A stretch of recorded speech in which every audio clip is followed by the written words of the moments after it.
हम पूनम कर्ण अपन मिथिला अपन मैथिली चैनल सबके प्रणाम करै छी। आइ हम एकटा परातिका बजा रहल छी। नीक लागत तऽ लाइक करब, चैनल के सब्सक्राइब करब। हमने जियाब बिनु राम हे जननी, हमने जियाब बिनु राम, हमने जियाब बिनु राम हे जननी, हमने जियाब बिनु राम। राम लक्ष्मण सिया बन के गमन कैला, नृपति तेजल निज धाम हे जननी, हमने जियाब बिनु राम। होई ताहि प्रातः हमहु बन जाएब, जहाँ भेटत सीताराम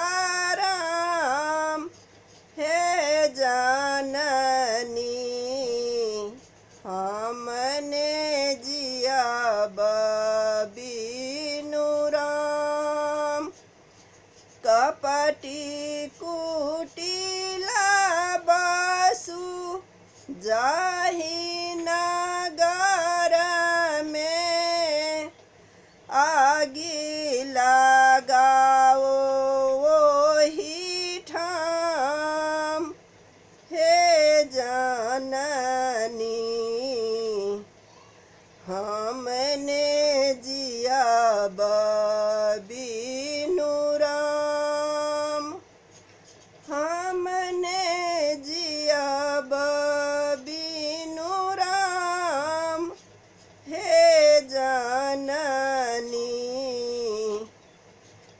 माता पिता हम एको नहीं से बल, केवल सीताराम हे जननी, हमने जियाब बिनु राम, हमने जियाब बिनु राम हे जननी।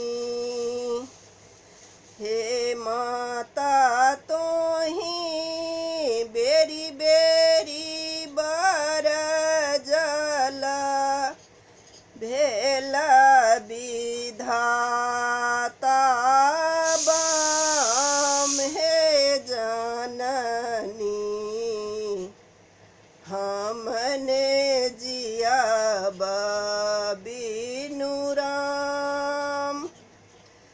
सुर नर मुनि सब यश देला तोहि, भेला घटी तोर काम हे जननी, हमने जियाब बिनु राम, हमने जियाब बिनु राम हे जननी। हे माता तो सापिनी भेलह, के लेतहु तोर नाम हे जननी, हमने जियाब बिनु राम हे जननी।